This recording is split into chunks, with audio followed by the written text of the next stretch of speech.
I'm a senior at LHS. You know! And this poem is called Freedom is Fruit. What is freedom if freedom is bittersweet? Freedom sounds sweet, maybe it even tastes sweet, but I know for a fact that freedom is bitter. Freedom is fruit, the forbidden fruit on the tree like Adam and Eve, similar to natural selection. Only certain people know how freedom tastes because it's selective. Maybe it tastes like white chocolate, because that's who it favors, right? Or green bean casserole at Thanksgiving, because I've never met a white person that hasn't celebrated that day of genocide. But it's a day of thanks, right? Well, I'm thankful to live in a country where my family's heritage and history is soon to be wiped out, almost like history repeating itself. My mother applied for citizenship over 30 years ago, and we've never once heard back. I'm thankful to walk into a store and immediately be asked if I speak English. Yes, I speak English. It's actually my first language. I'm thankful that my little brother lacks the melanin that I have because I know that he won't have to face the difficulties that I did when I was a kid. In fact, as the only brown girl in my elementary school, I wish to look like the others, white like the color of my palms and the bottoms of my feet, the only parts of my body that lack melanin. But my skin color determines my fate in life because having the color of my skin meant knowing what racial slurs were by the age of 7, and knowing to never open the door for anyone, even if it's the authorities, and to have my mom's immigration lawyer's number memorized. That's something I hope my 10-year-old brother will never have to experience. But even without his melanin, he cannot deny the fact that his own existence, heritage, and history is not welcomed in this country full of hate. When I was in 2nd grade, I was pulled into a class by a group of white girls and an older white teacher during lunch. I was accused of bullying these girls that I had never once met in my life. These girls, 3 grades above me, my tears embedded in the white palms of my hands. Why is there a teacher yelling at me for something I didn't do? Maybe it's because I didn't paint my skin red, white, and blue, or that I don't enjoy green bean casserole, or that I don't celebrate Thanksgiving. Why is my skin color not what you want it to be? I'm sorry, miss. I'm sorry that my art in your class wasn't a photo of me painting my skin the color of a blank canvas. I'm sorry that I will never look like your daughters that get spray tans every Saturday nights, because for some reason you hate me, but you love the idea of my skin color on yours, and for some reason you hate my existence in your country, but you love my food in your mouth. I'm actually not sorry at all. I'm not that 10-year-old girl anymore that was ashamed of being different. I love not looking anything like you. Freedom is fruit, the forbidden fruit on the tree, like Adam and Eve. I am a sinner because I am caving into the temptation of freedom. I just wish I had the fruit of freedom in my hand. I want to know the sweetness it gives.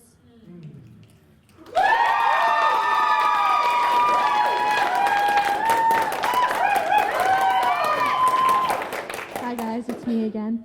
I'm Alexis Sheldon. I'm a senior at LSC. No. And this is my poem, Deer in the Headlights. I am the deer in the headlights, but I'm not afraid. I've never been afraid. I don't freeze out of fear, but the steadfast belief that they will stop. They will see this dumb deer and stop. They have to. The headlights reflect in my glass eyes, getting closer and closer, but they will stop. The asphalt under me reassures me so, even as I see the litter and those before me whose lights didn't stop. But mine will. My ears twitch at the rumbling of the gears, churning, grinding, metal on metal. The familiar screech of the brakes are not there, but they will come. I will be saved. I will be saved as I have been before. I will not end up a mangled remembrance of grotesque metal on flesh like the others. They're coming closer, and I will be saved, even if the gleam in their eyes are brighter than their headlights, and I hear no familiar screech of the brakes, but I am frozen because they have to stop, right?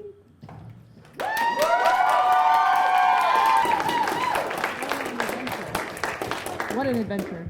Hi, my name is Sky Anderson. I'm a junior at Arts and Humanities. Impossible! And this is my poem, What's Your Biggest Fear? That day you cried in my car, I wanted to hold your hand. Lace our fingers together and rub the soft muscle on the back of your hand between your thumb and index finger. I wanted to tell you I loved you.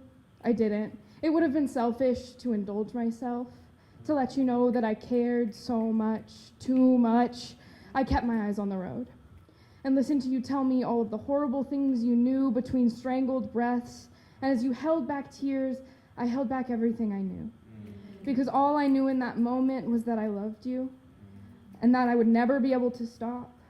What would you do if I told you it was you all along? I played pretend because I didn't want to risk this, us, just so that my selfish questions will be answered. But how do I lie about how much I love you? Your shoe prints are still pressed to the floor mats in my passenger seat. I'll drive you to the moon and back, my darling. We went to the grocery store together. We bought ingredients to make dinner, and you bumped into me as we walked through the aisles. You helped me pick flowers to put on the dining room table. Did you know orange roses and baby's breath mean devotion and admiration? Later that night, I told you about my goals in life. When we sat on my deck in the cold, it was right around midnight. You were wearing my slippers and my coat, and I asked you when you would know you were happy. Your ambition poured out in front of me about how you would get away and be bigger than all of this. I told you about a house with a porch swing and a lover I could share it with. You didn't know I was talking about you then, but it will always be you. My darling, when you told me you liked me, I didn't see the text message for 2 hours. I was at work and you knew that.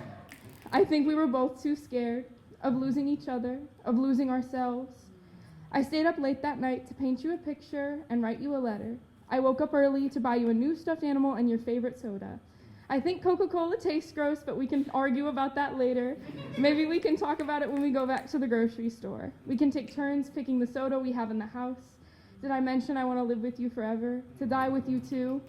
As I rot in the ground, the soil will start to taste like the sunlight in your eyes, and now, as I watch the TV show you begged me to watch and tape my favorite photos of you on the walls above my bed during the commercial breaks, I know that the universe designed me for love. That the hurt only happened to make way for joy. My biggest fear used to be that it wouldn't get better. That everyone was lying, and I would have to fight my way through survival forever. And then you looked at me, and you were kind even when I didn't have the energy to thank you for your sweetness. And I realized I have to pick a new biggest fear. And I suppose this is the most longest-winded way to say, I guess my biggest fear is spiders.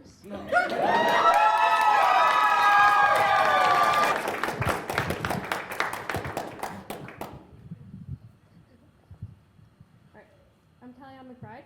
I'm Kaylee Swanson. We're both seniors from Southwest. And our poem is called New Wild. Show me the wild. Show me the earth so long buried underneath concrete and dust that it's withered and blackened and ruined. Show me the earth that we've been ignoring, the animals screaming out for help, and people who walk by and ignore it. People who wear their skin and drink their blood. Show me the real wild. The corals withering under the sea while oil spills into the water. Fire catching. One spark and it's all gone. This is our wild now. This is what we've created with ignorance, with hate, with dimness. This is the wild that we have made. This is a wild that we have neglected. This is a wild that our children will have to live with tornadoes spiraling after a snowstorm and a monsoon after a drought. The deserts lost their oases, and yet we still insist that the water is right there, running headfirst into a mirage, rather than face facts that we have done this. We made this new wild, where the cacti have shrunk and shriveled, where flowers wilt as they grow, never standing at full height, where animals go extinct by the hundreds every day.